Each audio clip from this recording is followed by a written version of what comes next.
What was the first run that you went on? So in terms of going back to trail, you specifically road running. Yeah. Okay, so I can tell you about the trail. I first got into trail running, which I was totally against at first, mind you, because I was a hiker and I loved hiking the trails. And to see myself running those same trails that I hike was just something that I never thought possible. And then my friend Tracy, who I speak about quite often, she challenged me to a trail run. She said, okay, when you get back from Naukluft hiking trail, which is in Namibia, it's an 8-day trail. I said, okay, when I get back from that trail, from that hike, I will do a trail run with you.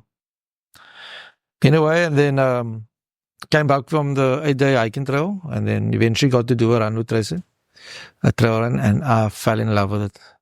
You have no idea. Yeah, it was one of the most amazing things that I never knew I needed. And I never told her because I knew she was going to, because she told me, Spencer, you will love it. You will love it. And anyway, that's how I got into trail running. And then we did 2 runs. And then we entered so the Celtic Running Club, they were hosting a 9-kilometer trail run. It was a terrible night. It was a Wednesday night, I remember. Terrible. The weather was terrible. So Trace and her husband, Belford, I was doing it with them, the 2 of them. And had that been my first venture into trail running, I probably never done trail running. Because the way it was set up in terms of, we came there as novices. So you get the intermediaries, and then you get the like pro runners. And that day, because so little people pitched up, they just ran away from us. And for most of the run, we ran alone. So, not as part of the Celtic run. But anyway, if that was my first one, I would probably not have been trail running. Yeah, and then from there, whenever I hiked after that, I told myself I could rather be running this than hiking it, That was how the mind shift happened. Mm-hmm. And you're thinking like, I could run this, Now you're carrying your 20 kg bag on a hike and telling yourself, sure, I could be running this. You've caught up in your own thoughts. And then you tell yourself, you know what, I'm actually going to come back and I'm going to do part of this trail as a run. And then, going on, I just entered like these small little trail runs. We made a point of running on every Saturday morning, doing trail running. A group of us. And we entered the Cape Storm New Balance Trail Series. Used to run the vineyards. Yeah, so that trail running that was, and obviously COVID hit and a lot changed. For me what year was that first trail run? I think it was 2012, 2013, something. 2013. I'm just trying to remember when I did Naukluft hiking trail. It was after that trail that I got into trail running. That I did my first trail run. Yeah, it was really good. So though I do a lot of road running now, I miss the trail running because trail running is a lot different to road running. In terms of road running, you doing a 10 kilometer and you're thinking you want to do it in a sub 60 time, whatever. To that 10 kilometer on the mountain, it's so different. You stop to enjoy the views. You stop to chat with whoever's with you. Time has no concept there. It's just, we're doing a 10 kilometer, whether you're doing it in 4 hours or 2 hours or 1 hour, that's irrelevant for trail running. Except if obviously we're doing a competition. That's different, but as trail running is, so I look forward. So the one thing that really kept me motivated through everything was meeting up with friends on a Saturday morning to do either a trail run or a long run. And what I liked about it is that we could catch up with what happened the past week on the run. Like whatever shitty week we had or whatever great week we had, we could share in those stories, and and I look forward to that part. Yeah. As much as the run lifts your spirits, and that for me is, and getting to know the person a bit better, I suppose, on the run. Because sometimes, we in that environment, you're a bit more vulnerable to sharing. So and I love that about running. And I love sharing as well. It took me a long time to share. I have to admit that, especially with my COVID situation, I felt embarrassed by it, and so many people went through things maybe worse than I went through. And yeah, I'm thinking my story is not worth talking about. Yeah. And then later on, I started sharing it. And it made me feel better. It was like therapy for myself, sharing my journey through COVID and post-COVID. And running saved me. Running really saved me, I can tell you that. I've been a part of a football club for a long time. And there's a very close-knit group of friends from Lansdowne Football Club. And I started a same type of thing, our mental health, because it's kind of something that it was very something that I really wanted to speak about is men's health and make it more aware, the awareness, and especially among my peers. And then then we decided, okay, we need to go away. So every year, now we're going away, we must go away camping, we must go away for a weekend, and it never materialized. And then in 2018, I said, fuck it. Let's plan a trip away. We planned a trip to Langebaan. First year, the ego still around, the tentativeness to talk is still there. But the reason for that trips was for us as men to open up about what we're going through. And every year we go away, the guys are more comfortable opening up, and they can talk about anything. And you learn things about your friends, your friends that you share a dressing room with, that you share a football field with, but you'd never ever imagine what they were going through. And that's just by men talking, making, like you say, a safe space for for men to talk. And it's something that I always, always, always make a point of finding out how someone is doing. I might not never hear from you again, but I know I'm asking you, how are you?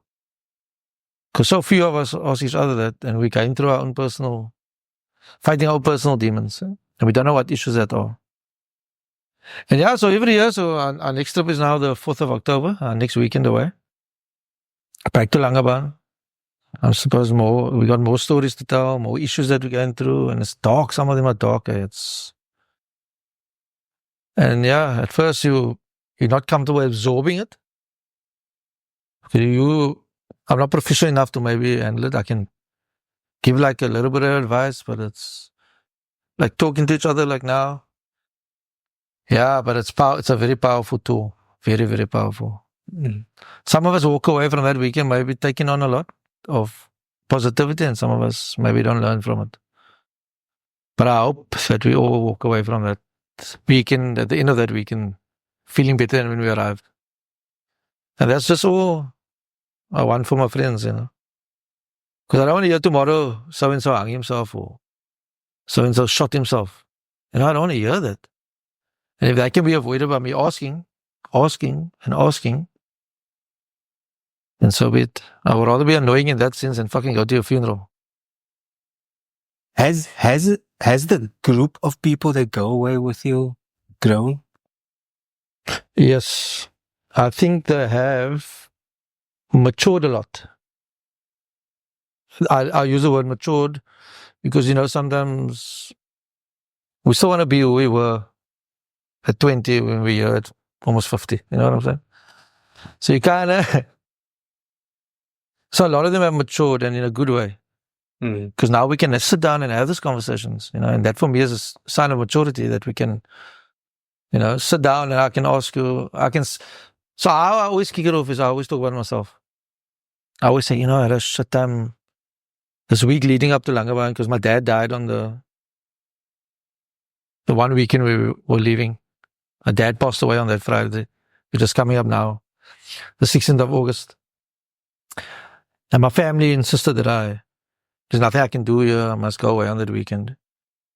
And every year leading up to us going away, I would tell them about that week outcome. I was like emotional, with my dad. And so I kick off the conversation about how I feel, and just to make them feel easier talking about whatever they're going through. And it seems to be helping because they start talking. I remember last year, just give you an example, it was load shedding. It was like, I think 12 in the morning or something. We were sitting around a table similar to the one behind you. just sitting. There was a cell phone torches on, and we just each one said what they were going through. We just sat around the table and we were saying, okay, it's my struggles. And it was, wow, just sitting there listening. Everyone just saying what they felt at that moment. And yeah, so that for me was a win. If we never talk about it again for the entire year, to be like about it again, that for me was a win, you know. Now I find it easy to pick up the phone and call one of them and also, how are you doing? And now they will be able to tell me, nah, you know, I'm having this and that with my work or this with my family or now it's more. I try to do that with some of my other friends as well. Some of them are more open to it than most, yeah. So yeah, that's a good thing. Yeah, that's a really good thing. And this, me having to share it today with you, it's a part of a journey for me as well. You know, I mean, I also been through my struggles where I was in a position where I didn't want to talk to anybody. You know, I didn't feel confident in myself to actually talk about how I was feeling. Because I was so embarrassed. You know, as I said earlier, you know, some people went through worse things, you know, loss of life, which is something that I struggled with and that during my infection, my COVID infection, because I had a friend that died. It was very close to me. And it haunted me. Like, so that's where my post-COVID depression came in and anxiety. I think I didn't know what it was. I suffered from anxiety. I would go into a panic attack if I heard fucking Richard's in hospital with COVID, and I would like, fucking, is he gonna make it home? And, you know, that I would fucking go in a tizzy. It would just affect me. It affected my life moving forward. I had a mental block. And then running fucking saved me. I will say that over and over again. Running saved me. Yeah. So this run that we went on this morning, Yes. that route, Yes. you know, I've got a similar route that I've run there, and like it's fond memories of it, yeah. And somebody introduced me to that route. Is there someone that introduces route to you? Like, and was it? Well, as I explained in the run, there was this series that we did, the Phantom series. Yeah. And that was one of the routes that was part of the Phantom series that we had to do. Because the challenge for that 30 days. And yeah, that was my favorite route of the Phantom series. And I kept on going back there. And then you discover there's so many other people that ran that routes before. And yeah, I've just discovered, I discovered it during COVID. So yeah, but that is my favorite route. I love that route. What's a Phantom series? That's the name of the trail series. It's called Phantom Trail Series. And they hosted a virtual trail series during COVID because nobody could, they couldn't host events. So you pay $100 and they send you the route. And then you, for 30 days, well, like I said, you can do this many times within 30 days. And they take your best time from those days and they put up on the leaderboard. So yeah. Okay. The worst one was Silver Mine. That was a terrible, I didn't enjoy that trail run. That was a terrible one. I just didn't enjoy it. Voila. It was extremely technical. It was very technical. And a lot of walking and yeah, I just didn't like it. I don't know. There's something about that route I just didn't like. So I suppose that's why I don't go back to do that one. But this one is so convenient. You know, you drive through you park there at the gym and you can either do a road run from there from the routes, or you can do that through the trails there. Mm. It's just awesome in the city. Yeah, so this do some above Rose Memorial sometimes, you know, go on some routes there, up to the blockhouse, and there's quite a lot of routes that you can do.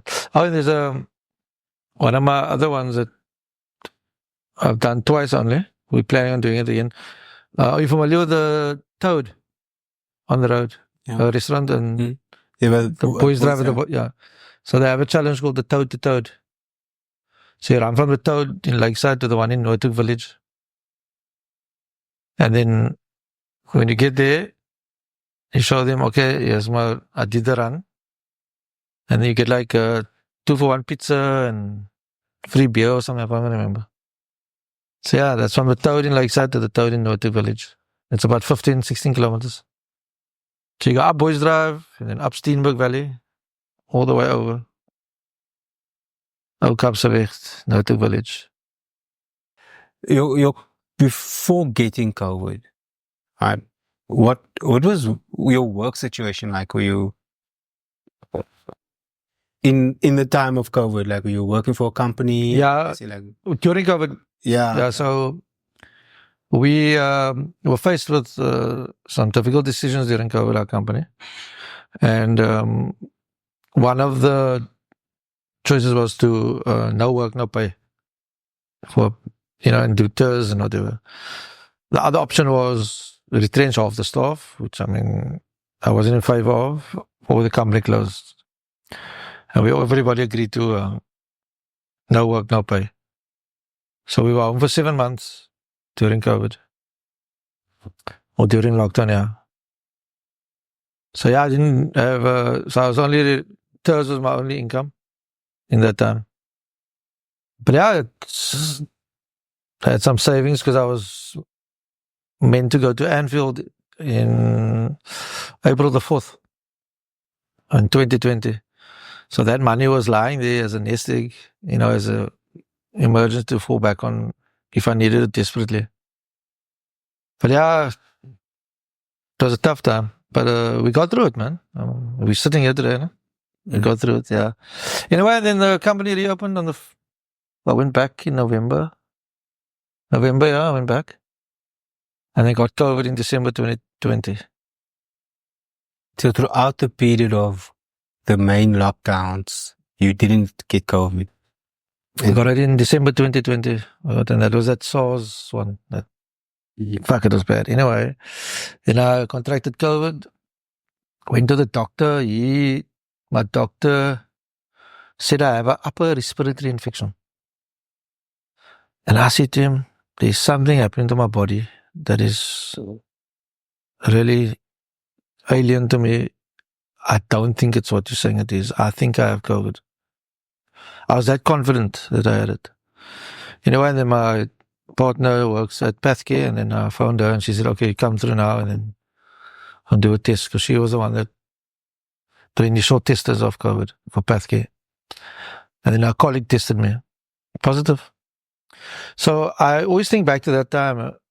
Had I taken my doctors or listened to my doctor, I would have gone around infecting people, because it was so new to everybody at the time. They didn't know how to handle it. I tried to do a lot of things, new things. I cooked a lot during COVID, which I never used to do before. I baked. I did heat classes at home. I watched a lot of TV. I read a lot again.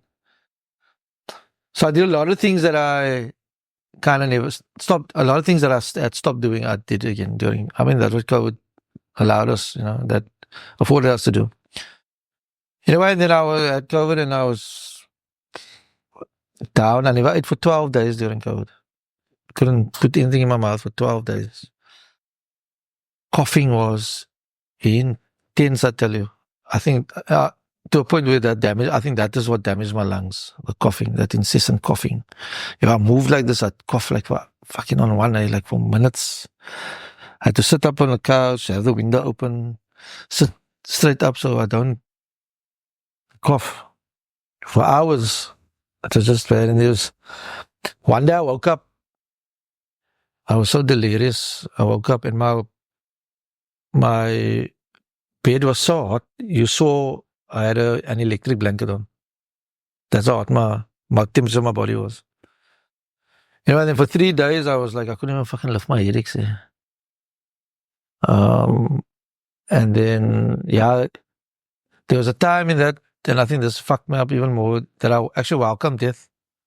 I was at a point where I was like, I was ready. I promise you, I swear to you, it's something I can't really explain, but I was ready to go. I was at a point where I was If I died now, I'd be happy. I wouldn't. It's not like I was scared.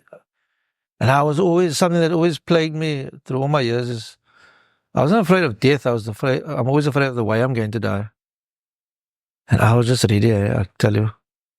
I think that was a bit of a mind fuck when I got through it, through COVID. And I think that combined with the deaths of friends that I experienced around me, why them and not me? And, you ask yourself those questions. And that kind of has a great impact on your mental health, because you playing the scenarios in your head all the time and you're kind of fucking with your own mind. And then this feeling I used to get, and I couldn't explain it, and discovered it's anxiety I was suffering from. It's a feeling that you're falling, man, and you're not, it's the best way I can describe it, like can't stop. You're just falling, you can't stop. And you're like short of breath and you panic for things it's like, so it's like having PTSD, I suppose is the best way I can, another way I can describe it is like having PTSD. And then one day I went to Kirboom Park and I wanted to run. And I ran for 1.7 kilometers, I think, and my lungs just seized up. And it felt like I had ran a marathon, but at the same time, it scared me so much that I just stopped everything. I just had a mental block. I would refuse to go for a run because I was scared of what would not happen to me. And then for about a year, I did absolutely nothing. I gained weight, which I didn't think it would happen with me. Gained weight. And then in January of 2022, I weighed myself and I weighed like 90 kgs. And I was like, what? And you can just feel that weight, man. That's terrible. And that's the day my mind shift switched, just like that. I knew I had to overcome this mental block and I needed a way to get over. And then I just started running slowly from home. Slowly, I just built it up slowly. Table Mountain Challenge was my goal, September that year. Yeah, we did a 28-day eating plan. Fuck it, it was rough. 28 days. Yeah, we did a 28 day, and then I weigh now a constant 80 kilos. That's my weight now. Which I needed to be lower, but I weigh 80. I've been weighing 80 now for quite a while. But yeah, that fucking scared me that day. And I was alone. Nobody was around me, whatever. But yeah, then anyway, slowly the running helped me. Helped with the anxiety. I wasn't feeling that. And then I started chasing. I wasn't addicted to the run itself. I was addicted to the way the run made me feel afterwards. The reward of it. So I'd come home after a really shit day at work, feeling a bit stressed, and without thinking I'd go for a 5-kilometer run. And it would just make me feel so much better. And that was my therapy. Running was my therapy. And I owe a lot to running. And even I think running and we are a love story, I think. Yeah, I can. And I was like obsessed that first year. And when I did Table Mountain Challenge, it was quite an achievement for me. I cried afterwards because for me, coming from where I was in January to doing a half marathon on the mountain, yeah, it was, and the support around me was phenomenal. And when you're in that dark time, that support is always there, but you just can't find a way to it. You can't. It's like you can touch it, but you can't.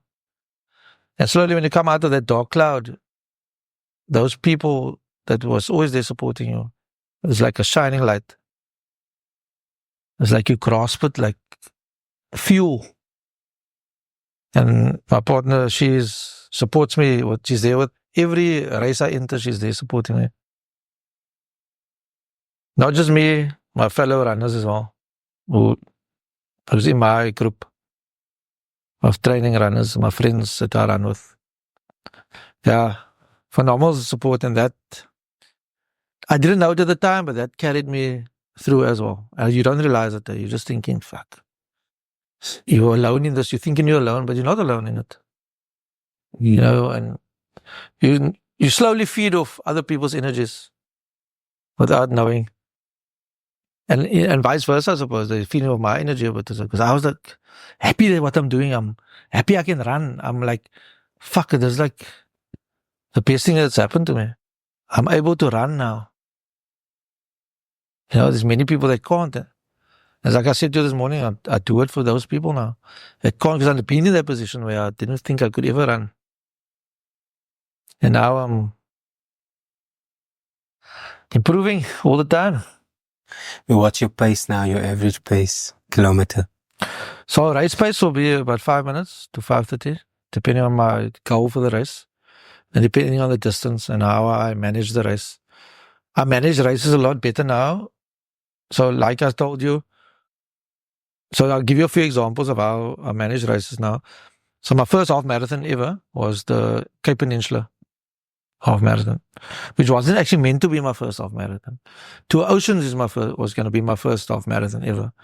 But I wanted to test myself over that distance, and I entered Cape Peninsula. And I did it in 2 hours and 7 minutes. And I knew this year what I did wrong the year before, where I peaked and where I made some mistakes on the run. And I rectified it this year, and I ran a sub 2 a year later. Then I entered 2 Oceans, and I did it in 2 hours, 5 minutes last year. I did it in 2:01 this year. Didn't quite break that sub 2 because it is quite a difficult route, but it Also congested. Yeah. And then I did Slave Route Challenge, I did Gun Run. What else did I do? And then towards the end of last year, I did a lot of shorter distances, like a lot of 10s, a lot of 15s. Like, we just went on this 10, 15 kilometer race. That was whatever club had a race of a 10 or 15, we'd go and we ended and we did it. And that's where I like improved on my 15 kilometer time. Yeah. So I did Bay to Bay in January. I did it in 1:24.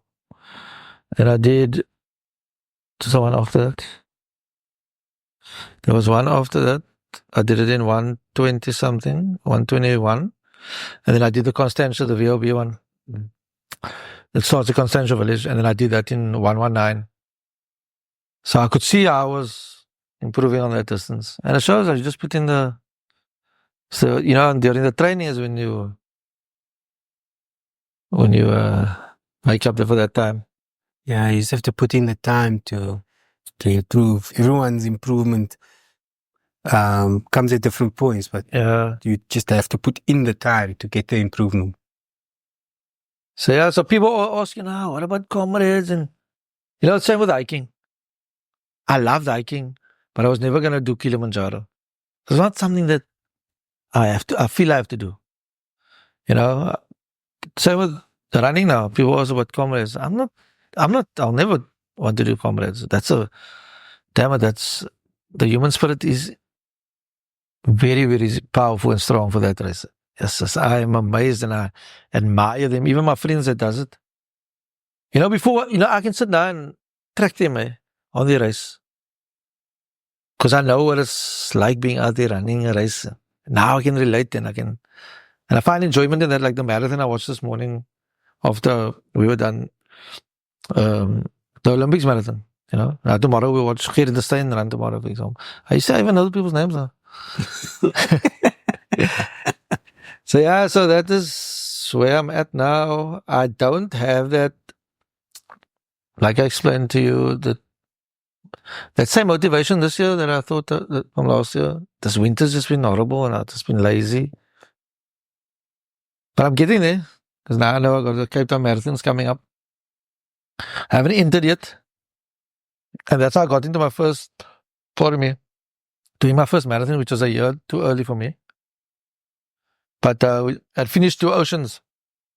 And there's a feeling they call the runner's high. which you cannot describe to somebody that doesn't run. That runner's high, now you're on that runner's high, you achieve something remarkable. A half marathon, yes, maybe it's a half marathon. But I did it in 2 hours and 5 minutes, which I never thought I'd even get to do it that quick. And on this runner's high, Tracy says to me, so we're doing Cape Town Marathon next? And I say, yeah, we do Cape Town Marathon next. Fucking, and obviously a few days later, the realization, I just fucking commit to doing Cape Town Marathon. And she said to me, no, Spence, don't worry, we don't enter now yet. We wait. And if we don't, we train like we're doing Cape Town Marathon. But if we don't do Cape Town Marathon, there's the Winelands we can do. Then we train for Winelands and a little bit longer. So within a year and 7 months of running, I did my first marathon. And I did it in 4:48 was my time. Not a good time amongst the normal runners, but for me, that was like, wow, a sub-5 on my first marathon was. What got you off that couch that day to go run that one, which is a 1.8 kilometers? 1.7? 1.7. Like, what was it? What did you do? You come home from work and what was going through your head? I think it was I just thought, I need to do something. I need to be active again. Not realizing the impact COVID had on my body at the time, because it did a horrible thing to my body. For me, I said to a few people in conversation about, in the early days of having COVID and stuff, and it felt like it was biological and not natural. What this virus does to your body, So I thought I need to do something. I felt terrible about myself. I thought, okay, let me go for this nice jog. Thing is a nice jog. And then that obviously happened. Fucking couldn't breathe. And like I said, that scared me. In fact, maybe at that moment in time, but we got, like even with the vaccine, for example, it's not something that I wanted. But the COVID infection that I went through, I never ever wanted to go through that again. I never wanted anybody else to go through that. I wouldn't wish that upon anybody. And I took the vaccine basically more out of fear of not wanting to go through that again, more than not wanting to actually take it. That I felt a bit safer, you're right, yeah. I felt a bit safer having taken it now, without the consequences of what it may or may not do. I've taken vaccines, we've had vaccines through all our lives, and we're still okay. And what is this? If this can protect me, just alleviate some of what I went through during COVID. Even if it's 50% of what I went through, I would take it. I was, you're desperate not to want to go through something like that again. Like a reinfection or. So that was my first run of 1.7 kilometers. I couldn't believe it. And it just, I have this I feel there's a lot of positivity that we can all tie into. As much as there's negativity around us, I always think there's enough positivity for us to delve in. Mm-hmm. And I always look at that, There's never a can't anymore for me. There's a when. When can I achieve doing an ultra marathon? It's more a win now for me, not a can or it's too much for me. Or if it's something, if I could tell you this now confidently, that if I decided I want to do the ultra next year, an ultra marathon next year, I'd be able to. I'd put my mind to it. I'll be committed. I'll be able to do it now. But had you asked me that maybe 2 years ago, I said, no, you're fucking mad. Out 56 kilometers, no fucking, who wants to run for that long? And now I feel the longer I run, the happier I become. If that is, how fucked up is that? If I'm running like 30 Ks on a Saturday morning, I'm like, fuck it. I'm happy. Runner's high. Yeah. Runner's high. It is a real fucking thing. And you said it was like a year after that first run that you actually started running again. I felt very uncomfortable in my body. Very uncomfortable. I I felt like somebody that was like a pre-diabetic or fucking going on to, because I was just like, couldn't give a care in the world about what I ate. And I think the one thing that is good for me is that I stopped smoking in 2010. Quit smoking. Never touched a cigarette again since. And I'm actually very glad for that. And I think I would probably have been. And mind you, there's times in the way you feel that dark places. I'm sure there was a cigarette there. And I never had the temptation to even smoke it. Even through the darkest times. And I think, yeah, that's a really good thing. And I'm really happy for that. It's been 14 years now that I stopped smoking. And I think that's why COVID fucked me up so, because I was a non-smoker. I'm sure if I had been a smoker, I would never have fucking, because my lungs have been so used to this fucking toxins. Yeah, and then I just was so determined to get fit, first and foremost, to feel good in my body again. And that drove me. My buddy gave me this. He said, Spencer, a very good friend of mine, Bernie, he said to me, Spencer, I got this 28 day. He explained to me how another colleague of his had been on it and what it did for him. And I said to him, Bernie, please send it to me. And I followed this. So, you cut out alcohol completely for that time. Fucking affects your mood, I tell you that. Phew. If I don't run on a Saturday now, there's always tell me, just go for a run, please. Because you don't know how it actually affects your mood that you didn't go run. Mm. It's like you feel, I'm in a cuck mood because you didn't go run. Yeah, it's amazing how it kind of encompasses your life in that way. It is a drug now. A good one, mind you. A good drug, mind you. Yeah, and I went on the 28-day eating plan. Made the Taiwan Challenge my goal, and then entered my first ever road run, which was the Absa Run Your City, 10 kilometer. Went there, very nervous, completely naive about a race environment, a road racing environment. Got a full-on kit, Absa kit in, red from fucking head to toe. And Des was there supporting me. She was there. She was the one there cheering me on at the end. And that's if I can tell you something that you may not understand right now, if you have somebody that's really important to you, and that person, and you're doing a half marathon, and that person is at the 10 kilometer mark cheering you on,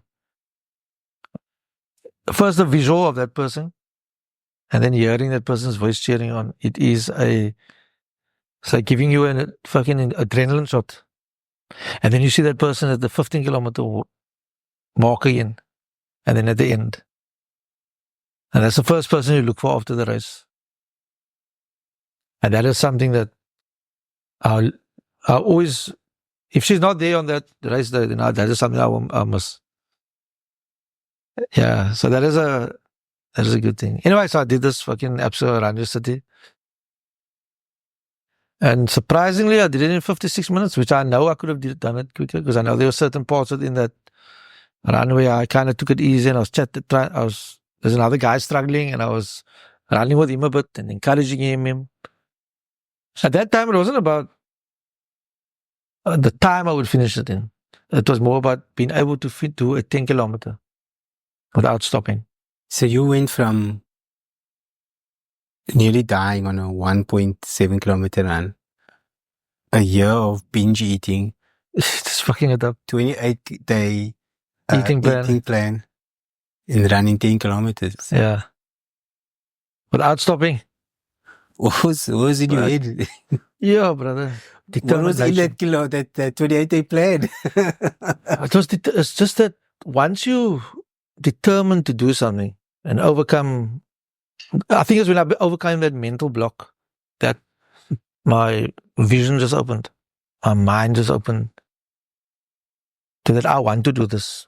The 10 kilometer wasn't even in my thought plan at the time. That half marathon in September, the Table Mountain Challenge, that was my goal that I set for myself.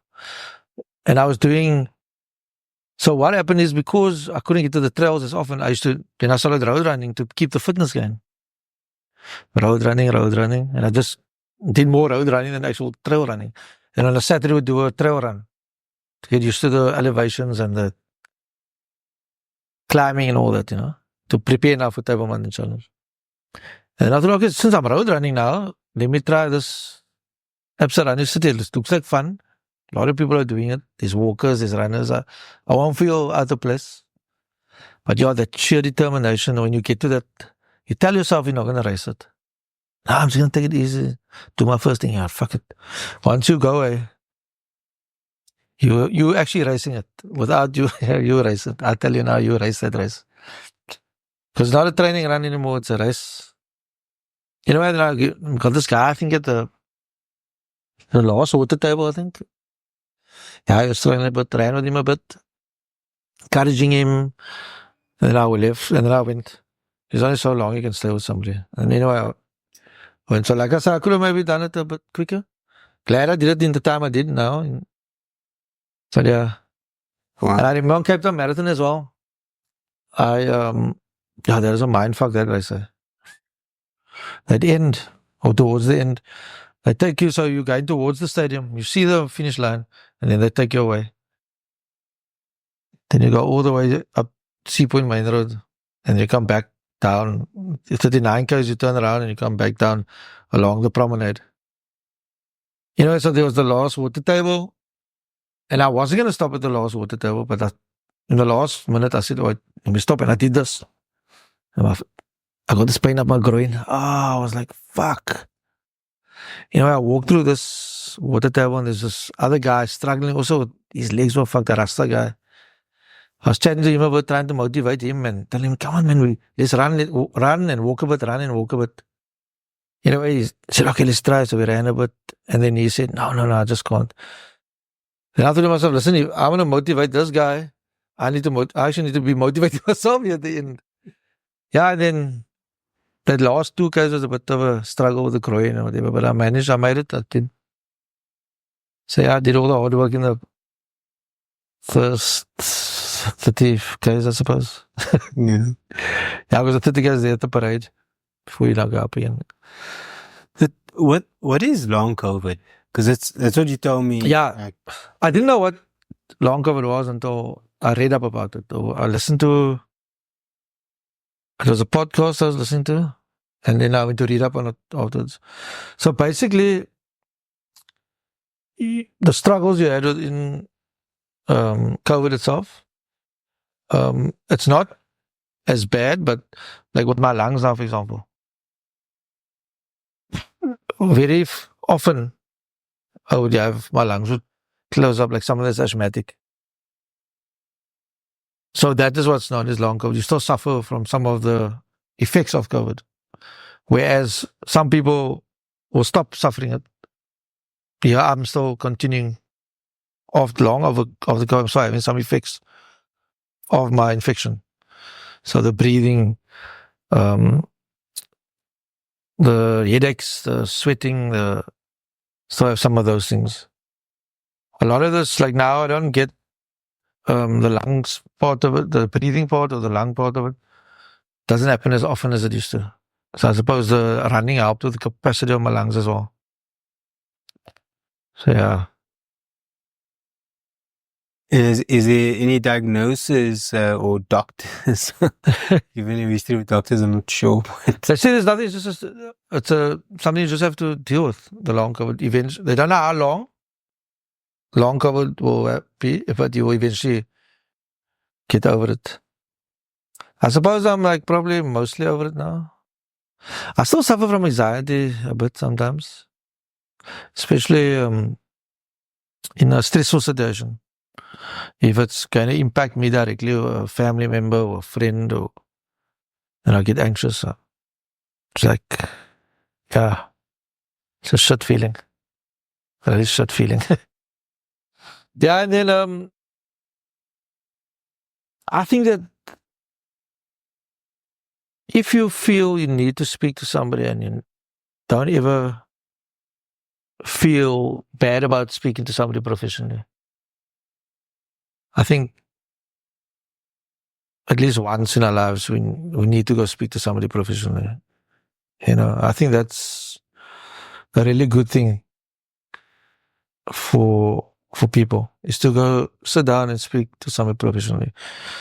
You'll soon find out a lot of things about yourself that you may or may not already know. So yeah, so I encourage you to go speak to someone if you're able to, and you're not embarrassed to do it. Yeah, the important part. Spencer, anything else you want to say to the audience, to the 12 viewers that watch what you... Yeah, now you're gonna get a lot of viewers, man. I'm very confident in you, firstly, and I think that what you're doing is a really awesome thing. And I've always wanted to share a part of my story with people. Those people that are sitting with us, maybe with the same dilemma as me, or it might not be COVID, maybe it's something else. It's just not getting them off that couch. I'm not saying that I'm not the answer to it. I'm just saying that there is a way out of depression as well. Feeling down on your luck. It happens. All of us went through shitty times. Some of us are still going through shitty times. We know of people that are going through shitty times. We feel helpless at times. Where you feel you want to help, but your hands are tied in some way or another that you can't. And my way of helping is taking you on a run with me. If that's my way of helping in some way, then I'm happy to do that. Come join me for a run on a Tuesday or Thursday or Saturday. A lot of people say they want to join you. They seem very determined to join you, but they don't pitch up. So yeah. Where would they join you if they were to join you on a Tuesday and Thursday? So I belong to Southern Striders Athletic Club. We're based in Bergfleet, in Children's Way at the Bergfleet Sports Association. We're a small club, but fuck, we're a great club. We're a really fun club. I really love representing Southern Striders. I think meeting people, because I come from a football background, it's so easy for me to speak to people, socialize with people. Though running is a sport you do alone, but it's on the club runs that the camaraderie on the club runs, you're running together. Race day is different. You run your own race. Everybody got their own strategy. You might not see your fellow runner at the end only. So the club runs are the ones where you get to know the people, and that is the joy of running. It's having a chat on the run, learning about people. You find out things about people that you'll be amazed at their accomplishments. You're running next to a 60-year-old guy who's done 13 comrades. And you think to yourself, I would never have guessed that. And then it becomes more intriguing. So yeah, I want to just, the message out there for the people is to don't give up on yourself. Don't ever give up on yourself. So yeah, that's me. Lovely stuff. Thank you, Richard.